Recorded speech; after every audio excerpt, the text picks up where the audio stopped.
What's up, everybody? Once again, it's your boy, Drakey. Drake, the future of comedy, back, except now with a pre-podcast. Because I had one that was kind of putting together for a while, but I got sidetracked with this one new topic. Why is it so hard to forgive when someone disrespects you? So that's the title of this podcast. Not that long one. The title of this podcast, It's Hard to Forgive. You know, maybe I could even call it, It's Too Hard to Forgive. Because it's hard to forgive. Now it's starting to feel like my pastor. Now everyone turn to your neighbor and say, it's hard to forgive. Imagine me giving a sermon, with my luck, it'd probably end up being on Mother's Day or something. Ahem. I say it was from Adam's rib that Eve was made and she became the mother to all civilization. And where would we be without our mothers who birthed us and loved us before we was even born? Loved us before creation, just like Jesus has. So this is for your mothers and our mothers. It's for them. This is why the sermon is called Your Mama. And if you were one of those who was raised by one of those mamas that loved you and nurtured you unconditionally, a mama who sacrificed for your well-being, gave up things so you could have things, nursed you when you were sick, a mama who provided for you because you were her child. If this is you, then stand up. See, this is how the sermon's title came to be. So if your mama did that or does that, if it's your mama's love that keeps you going, stand up. I say stand up and shout out the title of the sermon. I say turn to your neighbor and look them in the eye and with a mighty conviction say to them, never mind, no, don't do that, because sometimes conviction could be taken as disrespect, which may cause you to end up being convicted in court due to punitive damages, caused by a fist. Now, why did it have to come down to that? Hence the title of the podcast, because it's hard to forgive. Because sometimes people just irk you for no reason at all, either deliberately or non-deliberately, unconsciously or consciously, either being inconsiderate or insensitive. People will stress you out. Let me ask you, what people stress you out more? Home friends or work friends? And what category does church friends fall under? And I wonder if every church has a Gary. Now, everyone can be wrong about someone. People always wrong about me. People always saying I make jokes about Gary's work ethic. No, that's totally off base. Those aren't jokes. Look, I'll say this. Gary has always been a big help when it comes to helping with the breakdown of the equipment from a supervisory role, meaning whenever you see a supervisor, he's sitting down. Or if you need help with the work, Gary is always quick to lend a hand.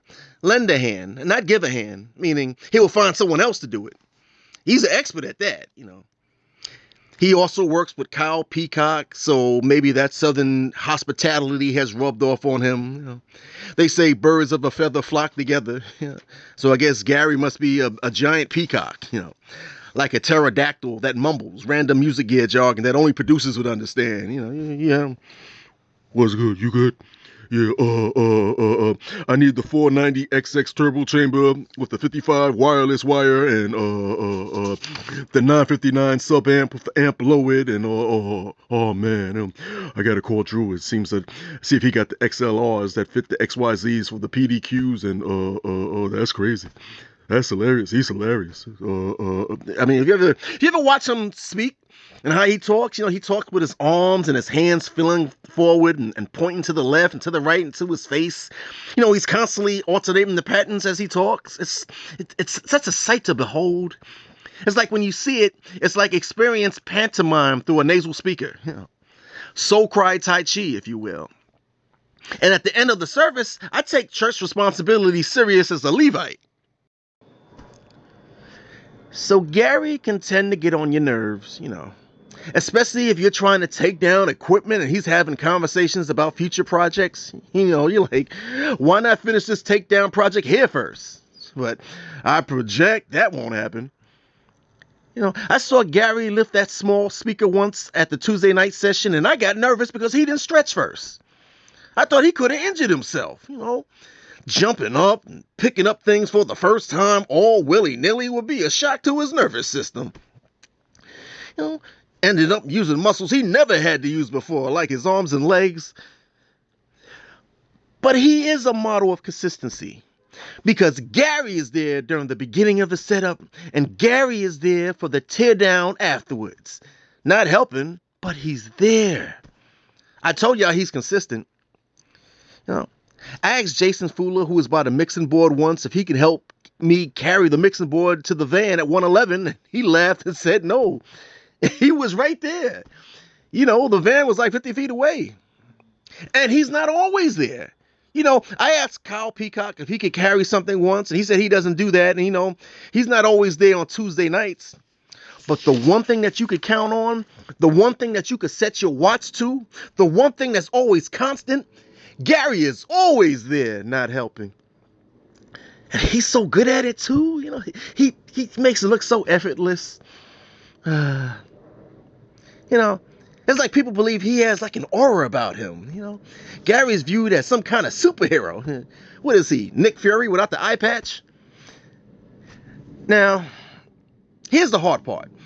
What can you say that's encouraging about Gary that doesn't have to do with music or him being a great father or husband? Because that's a given, We all know that.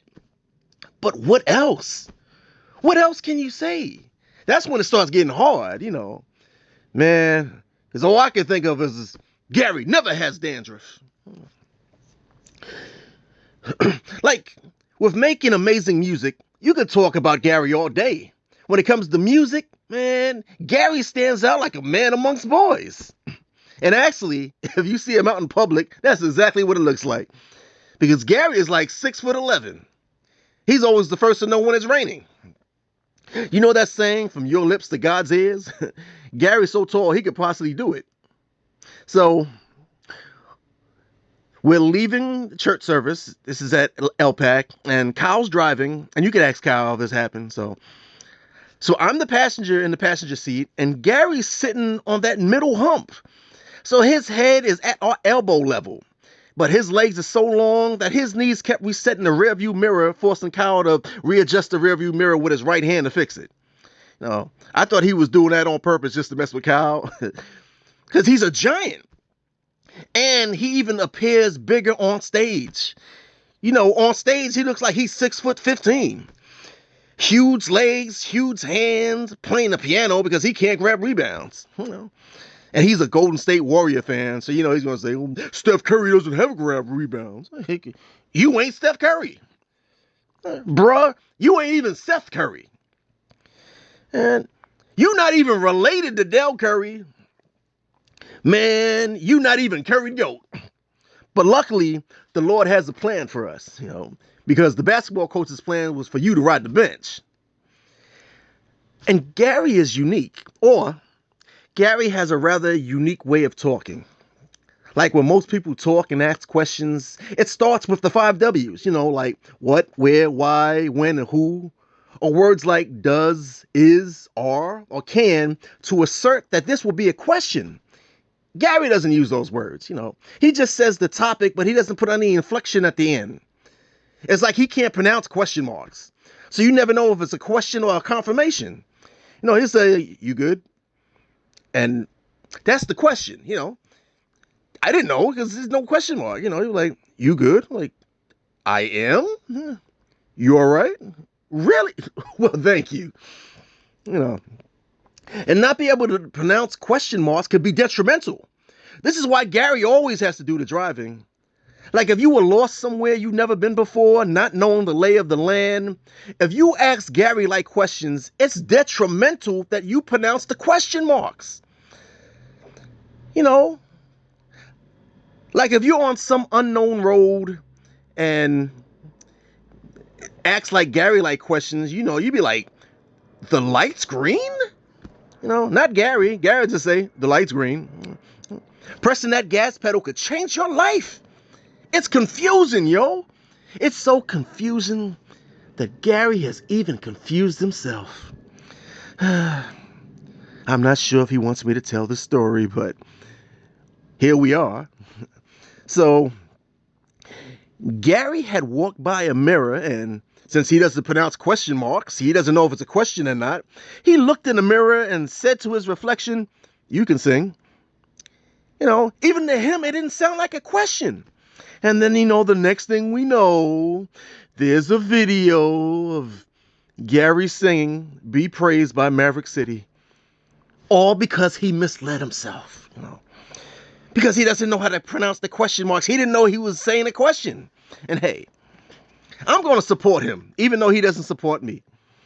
So I played the whole video twice because I couldn't believe what I heard the first time. I had to make sure my ears weren't pranking me. I never knew auto-tune could be out of tune before.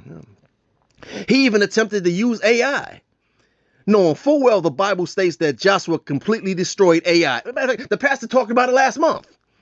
Gary just reminded of us of this past painfully. So, And so the second time, I cranked it up even loud, and the neighbors were complaining. The neighbors were banging on my wall, screaming. The neighbors on the right were screaming, "Hey, either let that cat out or get him fixed."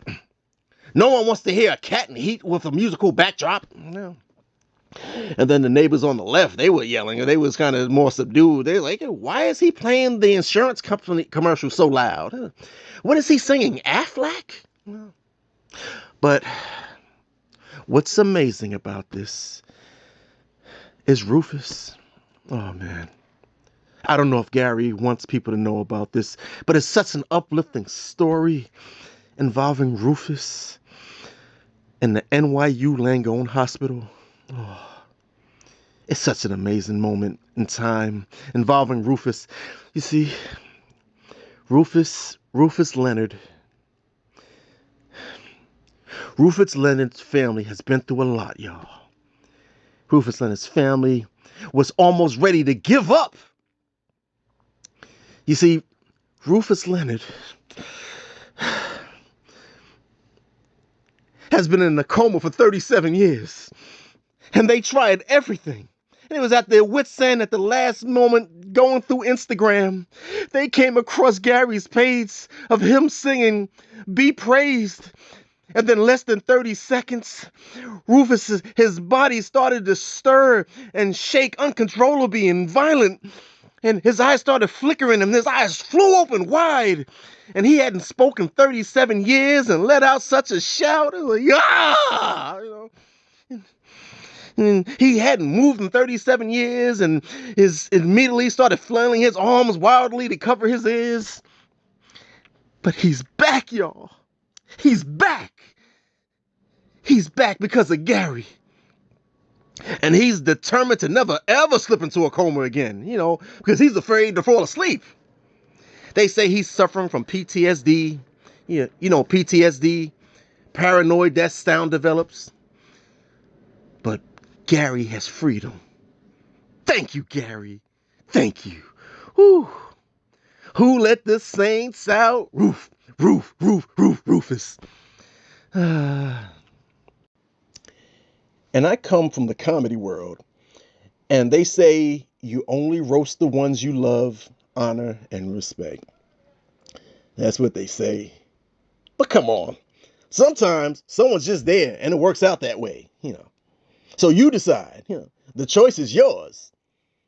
Now, enough with all these niceties about him. It's time to get real. Because after knowing him for a while, you start to discover some things. Like he can tend to be a little bit inconsiderate, and not just the knowing me for 3 years and still mispronouncing my name part. But I actually had to pray on this because it got me PO'd, and this is like a few weeks ago, during the set breakdown on the stage. This is at LPAC.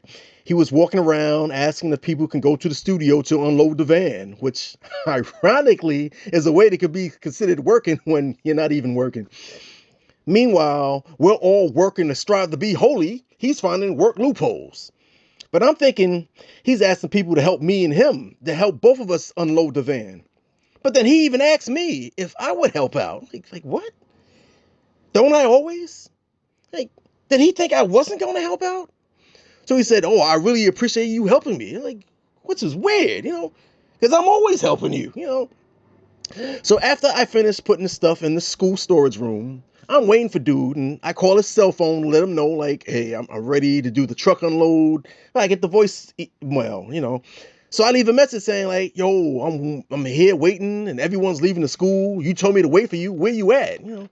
I don't want to be here waiting, chilling with the maintenance department, waiting for you to call back. What's up? Luckily, Pastor Ham and First Lady Tara were still there, getting ready to leave. So I asked if they could call Kyle, the missionary director, because I didn't have his phone number, and told him the situation. So no call back immediately. And the pastor was like, just go home. If they call back, I'll explain that I told you to go home. We get outside and Kyle calls, and he speaks to the pastor and found out Gary went and did another event, which he posted online later. So I just figured, he forgot, and will call, text back saying he forgot and I'm sorry for keeping you waiting. No responses, no callbacks. No response, no callback Monday, no response, no callback Tuesday. And I got to see him Tuesday for the night service.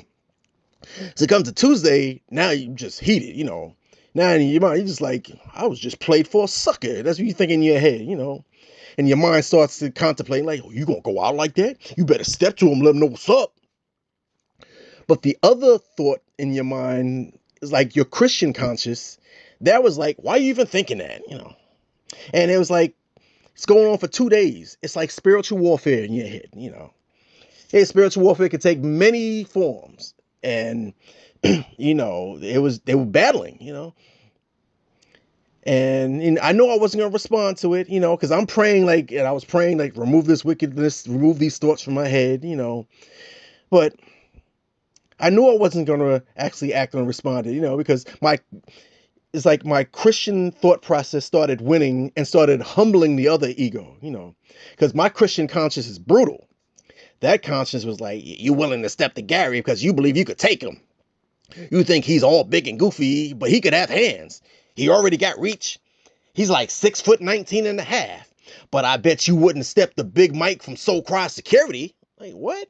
Like, nah, Mike is my man. Me and Mike, we mad cool. Like, yeah, and also Big Mike from Soulcry Security is built like the Incredible Hulk.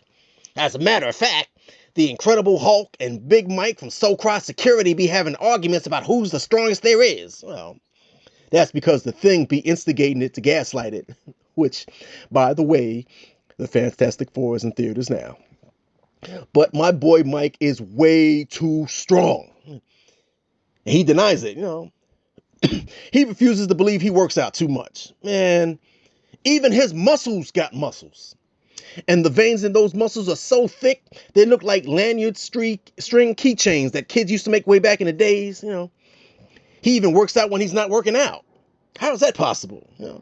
It's like the Black Bolo from Enter the Dragon, You know the villain from that Jean-Claude Van Damme movie, Bloodsport?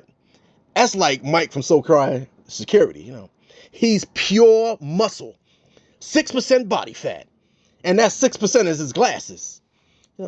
They gonna start doing those Chuck Norris jokes for Mike. Like, Mike from Soulcry Security is so strong that his shadow once crossed over someone's sneaker and broke their foot in 3 places. And Mike is so strong, he was hit by a car in a hit and run, and the driver is suing Mike because the mechanics say the transmission will never run again. The mechanics say they never actually seen gears terrified before. Mike is so strong, he works out in his sleep and wakes up and his dreams are tired. Man, Mike from Soulcry Security is so strong, if his muscles could talk, they sound like DMX. Mike, we gotta work out now, man. Muscle time, dog. Where my dog at? Just know when I say I am seeking my dog, just know that muscles speak dyslexically. It's time to do some dead weight lifts now, man. Because Jesus is the ultimate deadlifter. DMX impression doesn't work. Mike from Soulcry Security is so strong that he faced fear head on, and fear replied, "There is nothing to fear but the Lord." And Mike from Soulcry Church Security. Mike from Soulcry Security is so strong when he cross trains, he actually uses trains. The mayor of New York say, "Be glad he doesn't work out during rush hour." And that's Mike from Soulcry Security for you. So my Christian conscience was like, you wouldn't dare disrespect Mike, so don't do that to Gary. So I prayed to remove this burden of feeling disrespected for me. On Tuesday, I was forcing myself to have a soft and forgiving heart. And I got to the Tuesday night church service, and I'm just avoiding people. And I saw his family, his wife, and his little girl. And I said, how could I hurt that little girl's father? I would not do that. Curse me, forgive me for even thinking about approaching Gary, just for being disrespected and with no apology, But your flesh would try to trap you and suggest, oh, you could fight him and pray afterwards. Like, no. And these are the thoughts that are just racing through my head. And it's hard to get rid of anger. They say love conquers all and love conquers anger. Then how does anger increase so quick and easily? And why does love take so long to take a stand? And I felt so bad. I was going to apologize to him for being upset with him, in my head, So before I get into what happened, at the end of church services, I'm always concentrating and focused on the tear down of the equipment as usual. I don't hold conversations at the altar. And it's because as a comedian, when I perform, I'd hang around and wait for people to come up to me after the show and give me compliments after the show, and all comedians do that if you don't know. So that's why I don't converse during the takedown, because it feel like deja vu. Like it feel like I'd have to perform and be funny. With comedy, I'd wait for all the pretty ladies to say how they liked my set and how funny I was. And that's what happened most of the time. And my ego needs that. My ego needed that because I had no game. My game was so bad, but my set was geared towards women after the show. So I just be waiting for them to approach me. And they always did. They come up and they be like, "Oh, Drake, we enjoyed your set. Oh my God, you're so funny, And, I try to be like, thanks, babe. What's your name? How are you? Listen, baby doll, I'm about to start doing big things in this comedy industry. I got to do another set in a little while across town, but you should add me on Facebook so I can keep you in the loop and we could go from there. But here's my info. Add me, And I walk away like I was the Mac or something, just waiting for that invite. I never got an invite. They never added me, They never reached out on Facebook or Instagram or Telegram or MSN, Yahoo, AOL Instant Messenger, email, Slack, WhatsApp. What's up with that, And I thought I was so smooth. Smooth. I was smooth as a warthog. Please. But my point is, with me, if I find myself around the altar accepting praises and adulation about a performance I did when it's supposed to be about him, I would feel a certain way. I'd have to leave the altar if I'm going to talk about something alternative. But that's just me, And after service, I'm there to work and not discuss business. And I guess it could be considered networking to talk about, going to the studio to make some gospel music and plan future shows right after just worshiping and teaching the word. But I started thinking, Jesus overturned the benches that were selling doves, and those doves, they wasn't being sold for food or for pets for sale, they were sold for sacrificing to the Lord. Again, business, So I just can't discuss business in a room filled with the Holy Spirit. It should just be about him and him only. Him, not us. I'm not equal. Maybe I'm just different that way, but that's just my experience of public speaking and waiting for the public's response, And I got years of experience with that. It's like my ego sought approval and acknowledgement and praise, And I love that. But that's just me, I know I'm holding you in suspense of what actually happened with Gary, trying to create internet suspense. Oh, so Trump is making it so that baby fathers who are paying child support, then they would have the right to claim their kids on their taxes and not the mothers. Wow. That's something we could talk about, right? Woo! Yeah. He gonna get reelected now. But anyway, uh, so I'm on stage, right? Wrapping up the musical cords and cables. And a musician that was there was leaving the state and wouldn't be coming back. So everyone who knew him ran on stage to get a group picture with him. And they all managed to avoid me.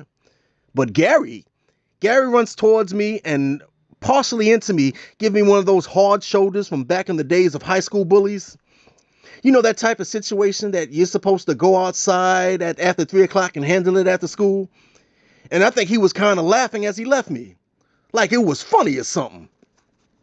Could be for the picture, but it did knock out what I was carrying in my hands. So now I'm thinking, oh, he trying to punk me in front of an audience? And I looked at him and I was starting to walk up to him like, yo, you ain't going to acknowledge that you bumped into me forcibly? For real. It felt like I was assaulted by Shaquille O'Neal on the piano over here. You know? It was feeling like it was about to get biblical up in there. Like, do I need to look for a slingshot? What? He's like an 8'9" black giant. Yeah, it'd be like Drake versus the Negro Philem. You know, see? Spiritual warfare back again.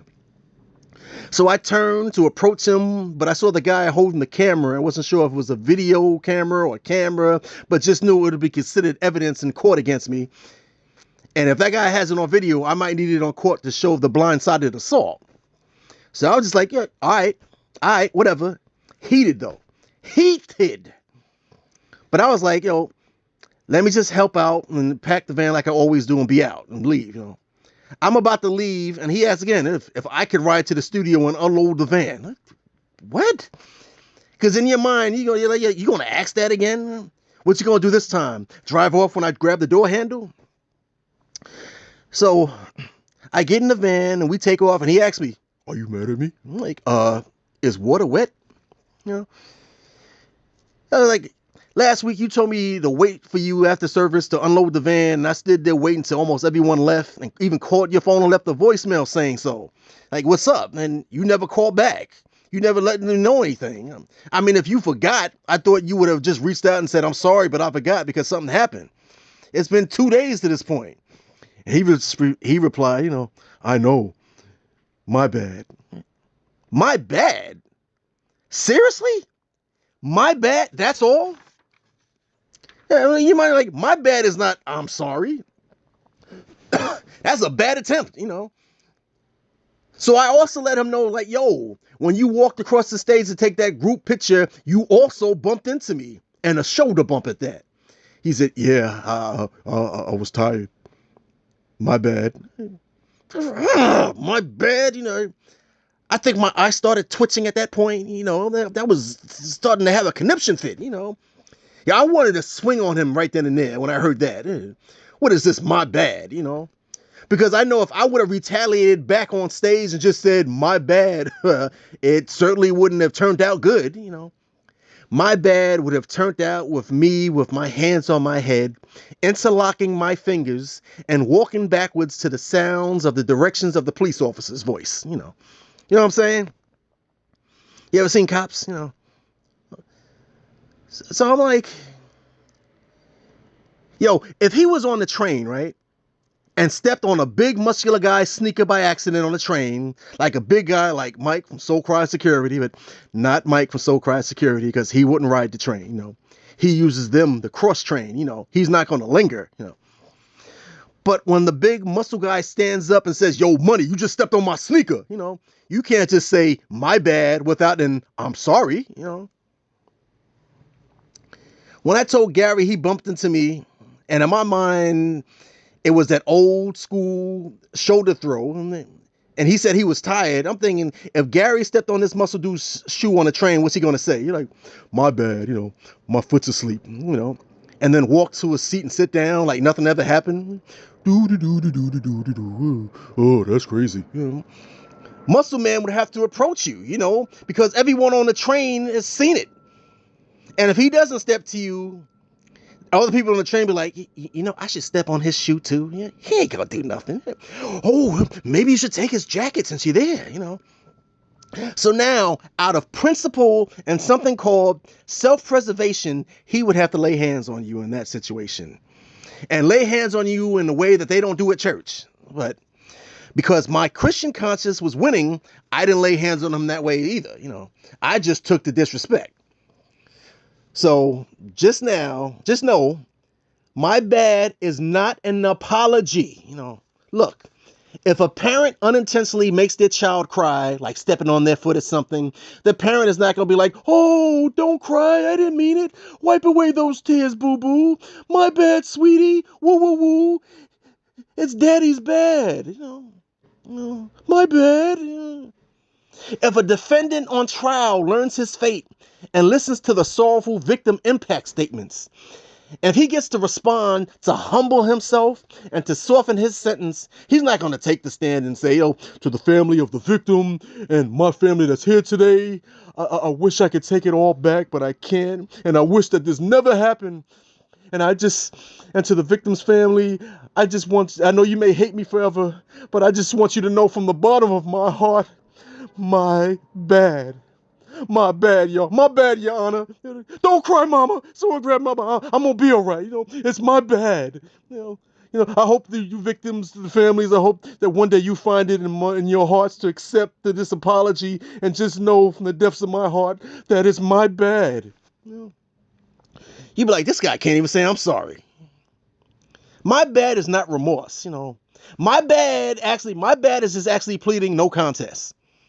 And if you ever see people in court that plead no contest, some of them will say, Your Honor, I'm pleading no contest, not because I'm guilty, but due to supposed preponderance of evidence against me, I'll just take my chances with the mercy on the court. So whenever I hear someone say, my bad, that's the equivalent of saying, hey, it is what it is. So it's like, if you can't respect me to say I'm sorry, then you just never respected me. That's not friendship, Friendship is supporting your efforts. Like if I view everything that you post and hit the like button, even if I don't, but hit the like button just so that it shows up in the algorithms, isn't that what friendship is? Isn't that what friends do? Don't friends do that? Don't friends like your posts? Friends, they listen to your podcasts. They listen to your podcast. Friends, listen to your podcast. And I know I don't get that many views or likes. No one checks the podcast or anything that I put up, That's just the people, that's just on them, That's just who they are. But I don't take advantage of people, Like, I was always told as a man to keep his word. That's what men do. They always keep their word. That's just me, though. But I don't crash into people and not apologize or realize I did that, Tired. He really said that. I was tired. Like, really? How about I help you go to sleep? I can help put you to sleep, You ready for night-night? Your spiritual warfare gets you spirited. But I think I would apologize even if I was sleepwalking and caused mayhem. But that's just me, And basically, I just wanted an apology, which I never got. Which fueled this rage, which I never had before. And this just kept nagging at me. Nagging and nagging and nagging at me. So, I guess nagging is spiritual warfare as well. So I guess if anyone is ever accused of nagging someone, just know that nagging is evil. Ha ha ha ha ha ha. I can see all the ladies I know lining up to form a coalition against me now. That's all I need is for the female church congregation to give me synchronized eye rolls and attitudes, I'm just joking, You ladies need to know. That's why you ain't married and don't got nobody, Drake. What? What do we need to know? No, you tell me, what do we need to know? Shoot, I better stop, These are jokes, ladies, all right? Like ladies are listening to my podcast. And why am I apologizing? Apparently, people don't do that anymore. But nagging is actually in the Bible. I came across that recently. Folks, read your Bibles. If anything, at all these podcasts, the main theme is read your Bible. Because there are so many great stories to be told, so many things to learn. You can find all these great reads and answers for all throughout. So let's just take a brief break and change it up a little, shall we? Now, what shall we discover today, boys and girls? How about we get into something gangster and turn to the book of Judges, starting with Samson. And that's where I first read about nagging in the Bible, and it's in there. And so for all my people in the hood, you'll find this fascinating. So I'm just going to paraphrase, right?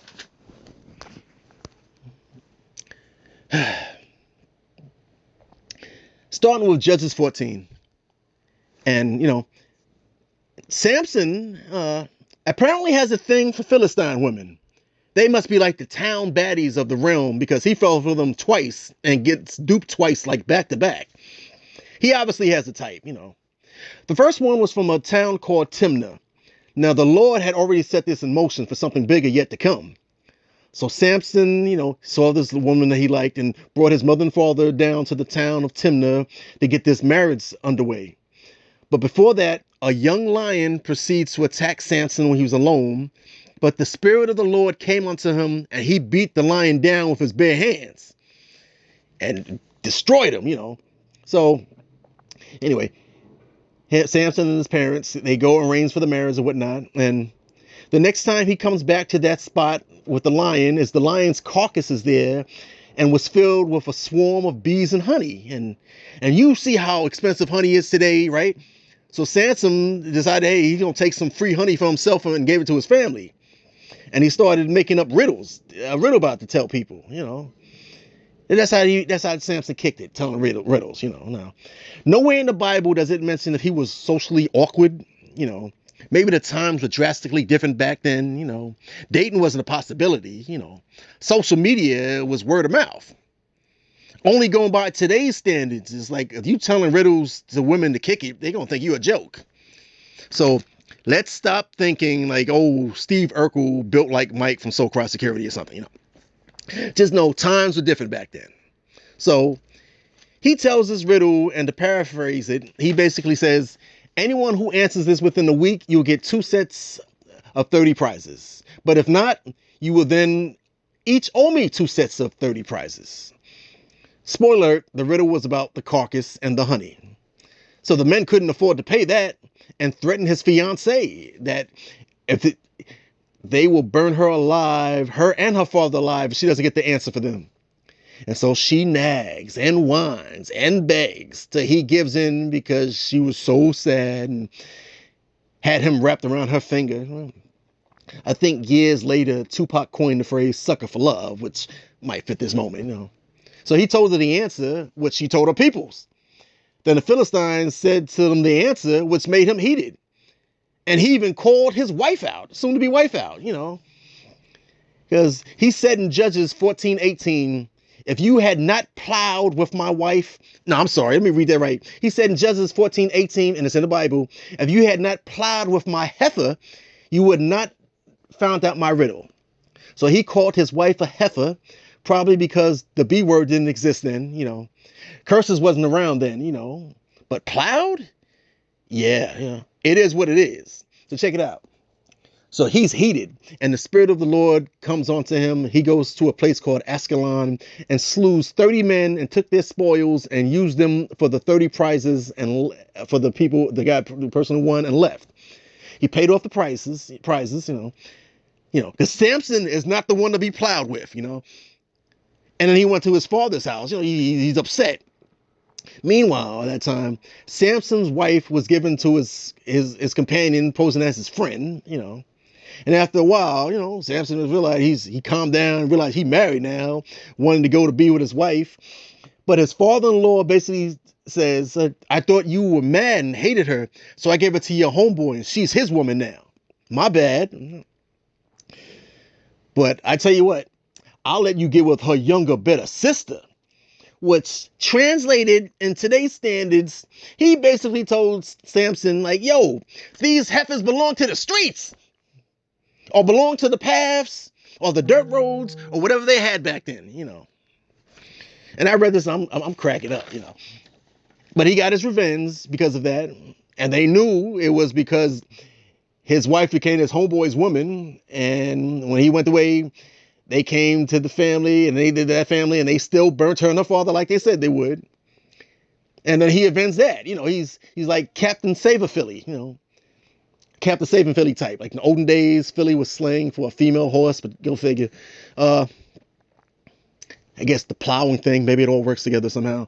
But anyway, so the Philistines go to Judah, and the Israelites are like, why are you here? They say, we want to tie up Samson. So the Israelites go to Samson and explain like, yo, they don't want any problems with the Philistines, They would just tie him up and deliver him. They ain't gonna harm him. They're just gonna deliver him. And they do that. He breaks free and finds the jawbone of a donkey and kills them with the donkey jawbone. And he let them know they're not gonna make a donkey out of him, right? Which brings us to the next woman he falls for is Delilah. He wants to be with Delilah, another Philistine. Judges 14:5 says, see if you can lure him into showing you the secret of his great strength and how we can overpower him so we may tie him up and subdue him. Each of us will give you 1,100 shekels of silver. Delilah was about that bag. Judges 14:6 says, so Delilah said to Samson, tell me the secret of your great strength and how you could be tied up and subdued. Question. Yeah. What kind of wifey will be constantly trying to learn your secrets and how to subdue you, to defeat you, and you not become skeptical? After the first time, I'd be suspicious. Like you would have said something like, "Hey, I'm not from here and would love to get something to eat, but I'm definitely allergic to anything in contact with seafood. Where can we go?" Like, "Hey, why don't we go to City Island?" Like, you're like, "What's up to that?" But after you luckily survive because someone just happened to have an EpiPen on them, you wake up in the hospital, you ain't gonna try to be with this lady. You scrutinizing everything she doing, And she's there like, you gotta eat something, honey, to build up your strength. Like, now get that away from me. What is that? It's just oatmeal. Oh, okay. Wait a minute, what's that you putting in the oatmeal? It's only brown sugar, sweetie. Here. Oh, okay then. Hey, this doesn't taste like brown sugar. It's Old Bay seasoning. What did you, one of those things, right? So it started to become an everyday ritual. Judges 16:6, it was just one of many stories. So Delilah said to Samson, tell me the secret of your great strength and how you could be tied up and subdued. And Judges 16:7 is one example. Samson answered her, if anyone ties me with 7 fresh bowstrings that have not been dried, I'll become as weak as any other man. So the Philistines provided those exact items, those strings, and they hide in a hidden room, And this kept happening over and over, and she just constantly yelled, Samson, the Philistines are upon you. But then he snapped the bowstrings as easily as a piece of string snaps when it comes close to a flame, I'm trying to go from the Bible, and then she gets mad, like, Samson, you made a fool of me, and he had to be like, no, I didn't. Who else would know about this, Is anybody here? Oh, no. It's those nosy neighbors. I think they invented wooden binoculars or something, The real question is, how long were the Philistines willing to wait hide in the closet, If you thought R. Kelly's Hiding in the Closet song was epic, you ain't heard nothing until you heard like the Philistine version yet, right? And this goes on day after day with Samson giving her all these different ways for her to tie him up and different things and different fabrics. And you start reading this after a while, you start thinking, this dude must have a fetish. He keeps coming up with different ways of being tied up and the different textures of roping. And sound like he in the bondage. And he must be in the pain because he tolerated a lot of that complaining. And then, as we get to it, Judges 16:15 says, how can you say I love you when you won't confide in me? This is the 3rd time you have made a fool of me and haven't told me the secret of your great strength. And then when we get to Judges 16:16 and the phrase finally appears, 16:16 and 16:17, he says, with such nagging, she prodded him day after day until he was sick to death of it. So he told her everything. Yo, they say the truth to set you free, or the truth got him captured. Nagging became his downfall.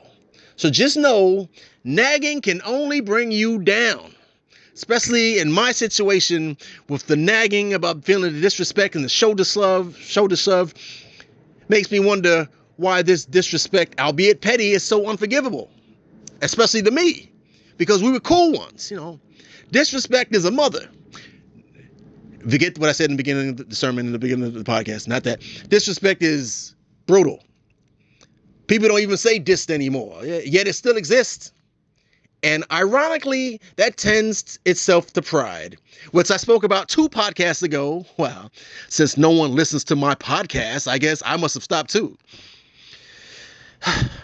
But anyway, I tried to find scriptures that deal with this to ease my mind. And of course, everyone quickly would turn to Matthew 5:38. You heard it said, an eye for an eye and a tooth for a tooth. And that's when we stop reading because our thoughts seem justified. We seem to omit the next verse because we're still upset, But Matthew 5:39 says, but I tell you, resist the evil person. I'm not the one calling you evil, Gary. I'm just reading the Bible. But Matthew 5:39 says, but I tell you, do not resist an evil person. If anyone slaps you on the right cheek, turn to them the other cheek as well. Turning the other cheek has me thinking I would get a shoulder bump on the left side too, I'm going to have like matching bookends of pain. And I don't like pain. That first bump had me sore. And it's hard to forgive when you're in pain from the culprit, Soreness makes your attitude sore, which becomes wrath. And the first display of wrath in the Bible, the first display of wrath in the Bible is with Cain and Abel. And that was over envy and jealousy, But mine came from the lack of accountability and then assault. And I'd never been so mad before. It was just like the wrath that Cain had, Because the wrath of Cain will take over your circumference. And you could be destroying negativity and suckers that come with that stuff that is weak and whack. The words, well, they're poor as I thrash and bash and clash and mash and woo, and then more. Okay. Those were the lyrics to Wrath of Cain by Big Daddy Kane. I couldn't resist. Shout out to Big Daddy Kane. That was my favorite rapper growing up. One of the best to ever do it. But let's just stay focused, because my ultimate aim is to draw your focus to his mercy and his grace. Even through all my turmoil, I will not be sidetracked. That's right. Ain't no half-stepping. Because I cannot walk in a kingdom mindset and a worldly mindset. And I can tend to get them both misconstrued. 2 Corinthians 3 says, for though we live in the world, we do not wage war as the world does. And although I was upset, I don't think I was nuclear. But spiritual warfare doesn't just have one tolerance level. And I went through all this anguish just because I wanted an apology. But then Colossians 3:13 says, bear with each other and forgive one another. If any of you has a grievance against someone, forgive as the Lord forgave you. But the title of the podcast is Hard to Forgive. What do you do when you want to forgive, but the offender makes it hard by being offensive? So then I read Matthew 18:21-22, which reads, then Peter came to Jesus and asked, Lord, how many times shall I forgive my brother or sister who sins against me? Up to 7 times? 22. Jesus answered, I tell you, not 7 times, but 77 times. And in my head, my mind was saying, well, the Bible says Gary has only 76 more times to act up, and then it's on. And there are 2 different versions of Matthew 18:22. The King James Version, which I just read, I tell you, not 7 times, but 77 times. And my modern Bible version reads 22. Jesus said to him, I say to you, not until 7 times, but until 70 times 7. What you get out of the 2 versions is to forgive until infinity. What's interesting, when I got this from, I was reading a Life International article regarding this, which states the number 77 plays on the biblical theme of the number 7. And the number 7, which represents completion and divine perfection throughout the scripture. I'm reading this from the article. This may have been the reason why Peter chose the number 7 in the first place. For Jesus said 77, then would be to exaggerate the standard of perfection, on a metaphorical way of saying forgive until you reach perfect perfection. And as far as the latter version, which I read, which I found interesting, it states in the second verse, 70 times 7 gives us 490. The number of years that Israel violated God's command to honor a special Sabbath year before he allowed them to finally be conquered by Babylon for their sins. Here, Jesus calls the disciples to do the same. After all, if God, being good and holy, can endure 490 years of nations' sins, shouldn't the disciples, being sinners themselves, aim for the same standard? Of course, such a thing is impossible for a finite human being to accomplish, but that's the point. Again, Jesus was saying, forgive to infinity. But luckily, I found a scripture that summed up all that I was feeling and changed my whole outlook. Ephesians 4:31. Get rid of all bitterness, rage, anger, brawling, and slander, along with every form of malice. And there goes the fighting aspect with the brawling reference. And speaking with Josh from Soulcry, who was trying to play peacemaker and said, hey, we're all brothers and sometimes brothers fight, but we're all still family. Now, when he said that about brothers and family fighting, automatically you start thinking Joe Jackson and the father of the Jacksons, Jackson 5, and I end up thinking, hey, I may only be Jermaine, but he need to know he ain't Michael. But of course, someone might say, Jermaine, you look more like Tito. Shut up.